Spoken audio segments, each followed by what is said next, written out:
Hi friends, நான் உங்கள் anime freak வந்துட்டு நாம இப்போ அட்வென்ச்சர் சோலோ லெவலிங் எபிசோட் 37 பார்க்கலாம். இதுக்கு முன்னாடி உள்ள எபிசோடெல்லாம் நீங்கள் பார்க்கலன்னா மறக்காமல் போய் பார்த்துருதுங்க.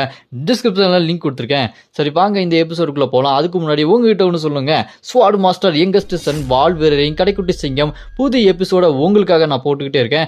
அதை நீங்கள் பார்க்கணுன்னா அனிமி ஃப்ரீக் 2.0 சேனலில் போய் பார்க்கலாம். அதோட லிங்க்கையும் நான் டிஸ்கிரிப்ஷனில் கொடுத்துருக்கேன். மறக்காமல் போய் பார்த்துருங்க. சரி வாங்க இந்த எபிசோடுக்குள்ளே போகலாம். அதுக்கு முன்னாடி போன எபிசோட் கடைசியில் நம்ம ஹீரோவை கிம்மு கார்டியன்ஸ் இருக்கிற இடத்துக்கு கூட்டு போயிருப்பான். அங்கே போனதுக்கப்புறம் பார்த்தா அங்கே இருக்க அவங்களோட தலைவியோட பேர் கயா. என் பேர் தான் கயான்னு சொல்லிட்டு அவங்க அங்கே போனோன்னே அதை பார்த்து நம்ம ஹீரோ என்னது கயாவா, அந்த சிஸ்டத்தோட பேரும் கயா தானே அப்படின்னு நம்ம ஹீரோ யோசிச்சுட்டு இருப்பான். அதோட போன எபிசோடு முடிஞ்சிருக்கும். இந்த எபிசோடு ஸ்டார்டிங்கில் நம்ம ஹீரோ அங்கே போனதுக்கப்புறம் இவங்க பேரும் கயா, அந்த சிஸ்டம் பேரும் கயா, அப்படின்னா இவங்க ரெண்டு பேத்துக்கு ஏதாச்சும் ஒரு சம்பந்தம் இருக்குமா அப்படின்னு நம்ம ஹீரோ யோசிச்சுட்டு இருப்பான். அப்புறமா அந்த கார்டியன்ஸோட தலைவி கயா நம்ம ஹீரோவை பார்த்து, ஓ இவர் தான் கிம்மோட கூட பிறக்காத பிரதரா, இவரை பற்றி நான் கிரேஸ் கிட்ட கேள்விப்பட்டேன் அப்படின்னு சொல்லும்போது பக்கத்தில் கிரேஸ்னு ஒருத்தங்க நிற்பாங்க. இவங்களும் நேஷனல் லெவல் ஹண்டர் தாங்க. அப்புறமா கிம்மு கயா சொல்கிறது கேட்டுட்டு, இவர் என் கூட பிறக்கலனாலும் கூட பிறந்த பிரதரை விட இவர் எனக்கு ரொம்பவே முக்கியமான ஒருத்தர் அப்படி சொன்னேன். அதை கேட்டு கயாவும், ஆமாம் உன்னை பார்த்தா அழகாகவும் தெரியுது, உன் மனசு அதை விடவும் அழகா இருக்கு, நீ என் கூட வந்து சேர்ந்துக்கிறியா அப்படின்னு சொல்லிட்டு கயா கையை நீட்டுவாங்க. அப்போ பக்கத்தில் இருக்க கிரேஸ் கயாவோட கையை பிடிச்சி, நீங்கள் ரொம்ப ஸ்ட்ரெயின் பண்ணிக்கிறீங்க, அதான் இங்கே கிம் வந்துட்டார்ல அவர்கிட்ட பேசிக்கலாம் அப்படின்னு கையை பிடிச்சிட்டு இருப்பாங்க. இந்த பக்கம் நம்ம ஹீரோ கயாவை பார்த்து, இவங்களுக்கு என்னாச்சு, பார்க்கறதுக்கு அழகா இருக்காங்க ஆனால் ரொம்ப வீக்காக இருக்காங்க, வீல் சேரில் இருக்காங்க, என்னாச்சு அப்படின்னு சொல்லிட்டு நம்ம ஹீரோ பார்த்துட்டு இருக்கும்போது அதை கேட்டு அந்த கயாவும் அவங்க மனசில் நம்ம ஹீரோ நினைக்கிறதே கண்டுபிடிச்சிருவாங்க.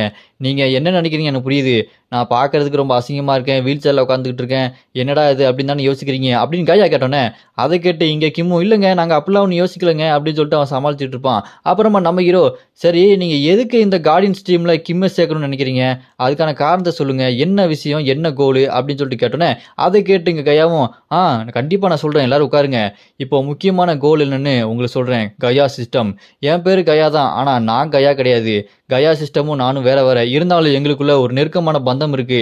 இப்போ நான் வீல் சேரில் உட்காந்துக்கிறதுக்கு காரணமே கயா சிஸ்டத்தில் ஏற்பட்ட ஒரு பிரேக்கு தான், அது உடஞ்சி வீக் ஆகிட்டே இருக்கு, அதுக்கு காரணம் ஒரு டீமன், அது இந்த டீமன்னால தான் இப்படி ஆச்சு அப்படின்னு சொல்லும்போது அதை கேட்டு நம்ம ஹீரோட மூஞ்சா பாருங்க அப்படியே முழிச்சிட்டு இருப்பான். ஐயோ நம்மளை பற்றா பேசுகிறாங்களோ அப்படின்னு பார்த்துட்டு இருக்கும்போது அப்புறமா அந்த கையா சொல்லிக்கிட்டே இருப்பாங்க, அந்த சிஸ்டத்தை உடச்சி யாரோ பூமிக்கு வந்திருக்காங்க, அதுவும் நரகத்துலேருந்து, அதனால தான் அந்த சிஸ்டமும் டேமேஜ் ஆயிருக்கு, அந்த சிஸ்டம்னால என்னோட உடம்பு டேமேஜ் ஆயிருக்கு அப்படி சொல்லிட்டு கயா சொல்லிகிட்டே இருப்பாங்க.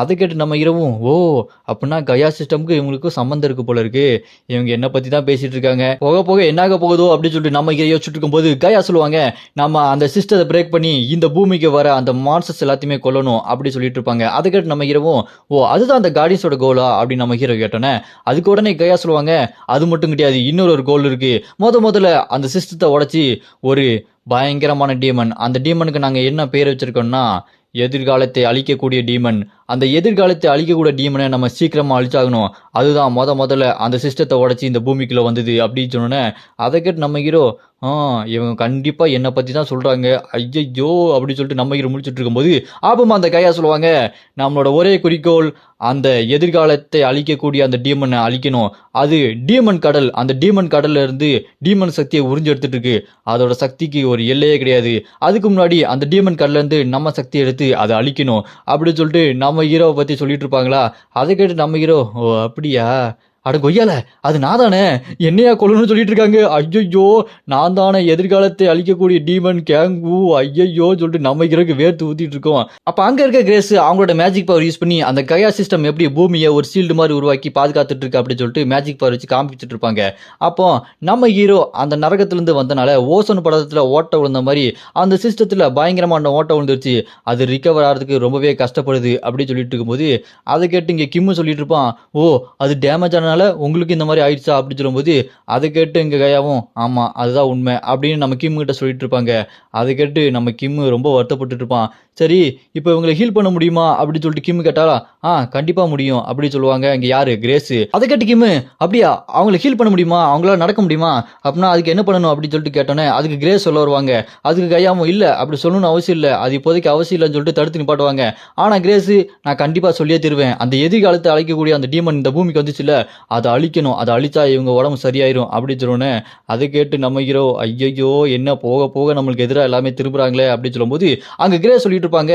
இந்த பூமிக்கு 9 மாசத்துக்கு முன்னாடி மே 22 தான் இங்க இந்த மாதிரி மாறுதல் உருவாச்சு. அந்த நாள்ல தான் அந்த நரகத்துல இருந்து டீமன் இங்க வந்துச்சு அப்படி சொன்னோன்னே அதை கேட்டு நம்ம ஹீரோ ஐயையோ இவங்க என்ன இவ்வளோ நெருங்கிட்டாங்க. நான் அப்போ தானே முதல்ல அங்க நம்ம சியோலாவை பார்த்தேன்.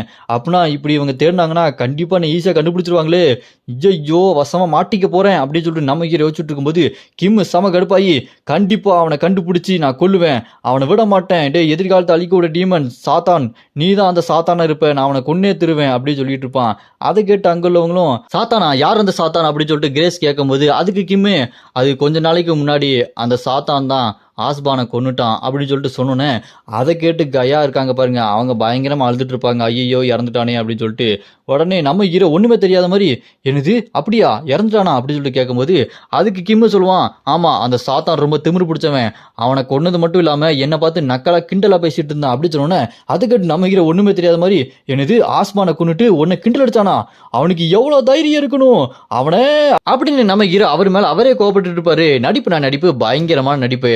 அதை பார்த்து இங்க உள்ளவங்களாம் பயந்துருவாங்க. ஏன்னா அந்த இடம் பயங்கரமா அதிர ஆரம்பிச்சிடும். அப்ப நம்ம ஹீரோ ஒரு பெரிய குண்டை போடுவார் பாருங்க, இல்ல கிமு மட்டும் கார்டியனானா பத்தாது, நானும் கார்டியன் ஆறேன், அந்த சாத்தான் அந்த எதிர்காலத்தை அழிக்கக்கூடிய டீமனை நான் கொள்றேன், என்ன ஒரு கார்டியனா மாத்துங்க, நான் இதுக்கப்புறம் போக போற பாதை சாத்தான் பாதை அப்படி சொல்லிட்டு காயினை சுண்டு விட்டு நம்ம ஹீரோ தப்பிக்கிறதுக்கு பிளான் பண்ணிட்டு இருப்பான். ஏன்னா டேட்டு முத கொண்டு அவங்க கரெக்டா கண்டுபிடிச்சு வச்சிருக்கனால நம்ம ஹீரோவை ஈஸியா கண்டுபிடிச்சிருவாங்க. அதனால நம்ம ஹீரோ அவங்களுக்குள்ளே ஒரு ஆளா இருக்குன்னு சொல்லிட்டு கார்டியன்ஸா என்ன சேர்த்துக்கங்கன்னு சொல்லிட்டு அப்படியே பிளேட்டை மாத்தி போட்டு கார்டியன்ஸ் ஆகிறதுக்காக சொல்லிடுவான். அதை கேட்டு கையாவும் கண்டிப்பா நீங்க ப்ரொடெக்டர் இல்ல இருந்தாலும் பரவாயில்ல, நீங்க உங்களுக்கு இருந்த சக்தியை பார்க்கும்போது நீங்க கண்டிப்பா கார்டியன்ஸில் ஒரு ஆளாக சேரதில்ல பிரச்சனை இல்லை அப்படின்னு சொல்லிட்டு கயா சொல்லிட்டு இருப்பாங்க.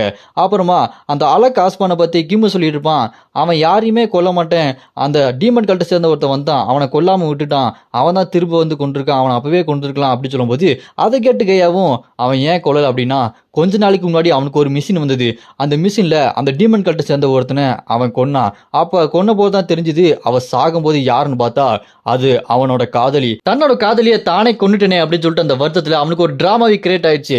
அதனால அவன் யாரையுமே இதுக்கப்புறம் கொல்ல மாட்டேன், எல்லா உயிரும் ரொம்பவே முக்கியம் அப்படின்னு சொல்லிட்டு அந்த முடிவு எடுத்தான். ஆனால் இப்போ அந்த அலக் ஆஸ்பானை சாத்தான் கொண்டுட்டானா அது ரொம்பவே மன்னிக்க முடியாத ஒரு குற்றம், அவனை கண்டிப்பாக பிடிச்சாகணும் அப்படின்னு சொல்லும்போது அதை கேட்டு நம்ம கிமு செம கடுப்பாயிட்டு இருப்பான். ஆமாம் அவனை பிடிச்சி என் கையாலே கொல்லப்போறேன் அப்படின்னு சொல்லும்போது இந்த பக்கம் நம்ம இரவும் ஆமாம் அந்த சாத்தான் இருக்கானே ரொம்ப மோசமான ஒருத்தன், அவனை நான் விட மாட்டேன் அப்படின்னு சொல்லிட்டு நம்ம இரவும் கூட சேர்ந்து அப்படி நடிச்சுக்கிட்டு இருப்பான். இந்த பக்கம் பார்த்தா உடனே அங்கே இருக்கிற கிரேஸ் இருக்காங்க பாருங்க, உங்களுக்கு ஒன்று கொடுக்கணும்னு சொல்லிட்டு சூட் கேஸ் எடுத்துகிட்டு வருவாங்க. அதில் பார்த்தா 2 மாஸ்க் இருக்கும். இந்த மாஸ்க் தான் கார்டியன்ஸ் மாஸ்க், இது சாதாரண மாஸ்க் இல்லை, இதில் ஒரு முக்கியமான பவர் இருக்கு, இது உங்கள் உடம்புக்குள்ள இருக்க அந்த பவரை பூஸ்ட் பண்ணி கொடுக்கும் அப்படின்னு சொல்லிட்டு அங்கே இருக்க கயா மாஸ்க் எடுத்து நம்ம கிம்முக்கு கொடுப்பாங்க. நம்ம கிம்மு ஓ இந்த மாஸ்க்கு ரொம்பவே நல்லா இருக்கே அப்படின்னு சொல்லிட்டு எடுத்து மாட்டோம் பாருங்க. நம்ம கிம்மோட ஆறா சும்மா பயங்கரமாக அள்ளும். அதை பார்த்துட்டு இந்த பக்கம் பார்த்தா நம்ம இரவும் அது எப்படா இருக்குது அப்படின்னு சொல்லிட்டு கேட்கும்போது இந்த மாஸ்க் உண்மையாலுமே ரொம்ப நல்லா இருக்குங்க, இது வெறும் மாஸ்க் இல்லை, இதுக்கு முன்னாடி இந்த ஆஸ்மான் சொன்ன மாதிரியே ராஜமாதா கொடுத்த அந்த கயா கொடுத்த செம்ம மாஸ்க், இது பவர்ஃபுல்லாக இருக்குது அப்படின்னு சொல்லிட்டு இருக்கும்போது அதை கேட்டு கயாவும் இது ஒன்றும் சாதா மாஸ்க் இல்லை, நான் தான் ஏற்கனவே சொன்னேன்ல அப்படி சொல்லிட்டு இருப்பாங்க. அப்புறம் இந்த பக்கம் நம்ம ஹீரோக்கு ஒரு மாஸ்க் கொண்டு வருவாங்க.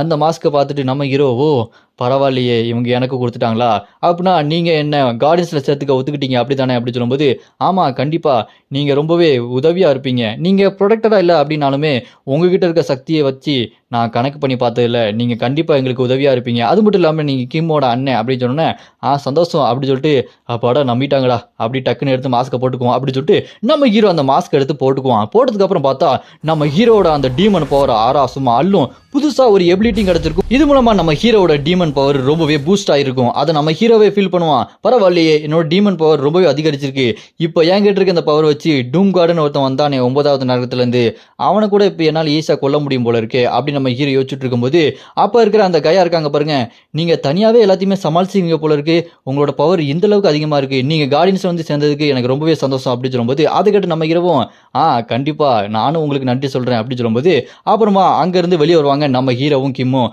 நம்ம ஹீரோக்கு தூக்கமே வந்துடும், அப்படி கொட்டாயை விட்டுட்டு வெளியே வருவான். அப்புறம் நம்ம ஹீரோவை பார்த்து கிம்மு சொல்லிட்டு இருப்பான், கேங்கு நீங்கள் வந்ததுக்கு எனக்கு ரொம்பவே நன்றிங்க அப்படின்னு சொல்லும்போது நம்ம இரவும் டே நீ எதுக்குடா எனக்கு நன்றி சொல்கிறேன், நான் தாண்டா உனக்கு நன்றி சொல்லணும், கார்டியன்ஸில் வேறு சேர்த்து விட்ட, நீ இல்லைன்னா அதெல்லாம் நடந்திருக்காது அப்படி சொல்லும்போது அப்போ கிம்மு நம்ம ஹீரோ கிட்ட சொல்லுவான், எனக்கு ஒரு முக்கியமான புது கோல் கிடச்சிருக்கு, நான் முதையா கயாவை பார்த்ததுலேருந்து அவங்க மேலே காதல வயப்பட்டேன், நான் அவங்கள பயங்கரமாக லவ் பண்ணுறேன், அவங்கள இப்படி கை காலை முடமாக்கி வீல் சேரில் உட்கார வச்ச அந்த சாத்தான் நரகத்திலேருந்து வந்தவனை நான் சும்மா விட மாட்டேன். அவனை கொன்று அவங்கள திருப்பி கை கால உடம்பு எல்லாத்தையுமே சரியாக்கி நடக்க வைப்பேன். இதுதான் என்னோட வாழ்நாள் லட்சியம் அப்படின்னு சொல்லிட்டு அவன் அப்படி வீராபதேசமாக பேசிகிட்டு இருப்பான். அதை பார்த்து நம்ம ஹீரோவோ, ஐயையோ என்னடா இவன் இப்படி ஆகி போயிட்டான், லவ் பண்ணுறானா, இதை நான் எதிர்கூட பார்க்கலையே, என்ன கொல்றதுக்கு இவ்வளோ வெறியாடா அப்படின்னு சொல்லிட்டு நம்ம ஹீரோ முழிச்சிக்கிட்டு இருப்பான். சரிடா தம்பி, கண்டிப்பாக நம்ம 2 பேரும் சேர்ந்து அந்த சாத்தானை கொல்லுவோம் சரியா அப்படின்னு சொல்லிட்டு நம்ம ஹீரோவும் அவனுக்கு ஆதரவாக கை கொடுத்து சிரிச்சுக்கிட்டே சொல்லுவார். அப்படியே கட் பண்ண நம்ம ஹீரோ வீட்டுக்கு வந்துடுவார். கிம்ச்சி சாகாவை சாப்பிட்டுட்டு செம்மையாக என்ஜாய் பண்ணிகிட்டே இருப்பார். அப்படியே அவர் மனசுக்கு யோசிச்சுட்டு இருக்கும்போது நம்ம ஹீரோ கிட்ட இருக்க அந்த ஆல்ட்ரு ஈகோ மாதிரி நம்ம ஹீரோ மனசில் யோசிச்சுட்டு இருப்பாரு. அதுதான் சாத்தான். நம்ம ஹீரோ டீமன் கார்டுனா நம்ம ஹீரோவோட அந்த ஆல்ட்ரு ஈகோ சாத்தான். நம்ம ஹீரோ அப்போ மனசில் யோசிச்சுட்டு இருப்பான், அந்த சாத்தான் இப்போ என்னை கண்ட்ரோல் எடுத்துக்கிட்டானா, அவனை கொல்லணும்னு சொல்லிட்டு எல்லாருமே பார்த்துட்டு இருக்காங்க. அவன் இந்த பூமி அழிக்க போறான்னு சொல்லிட்டு எல்லாரும் பயந்துட்டு இருக்காங்க. அந்த பூமியை நான் காப்பாத்துறேன்.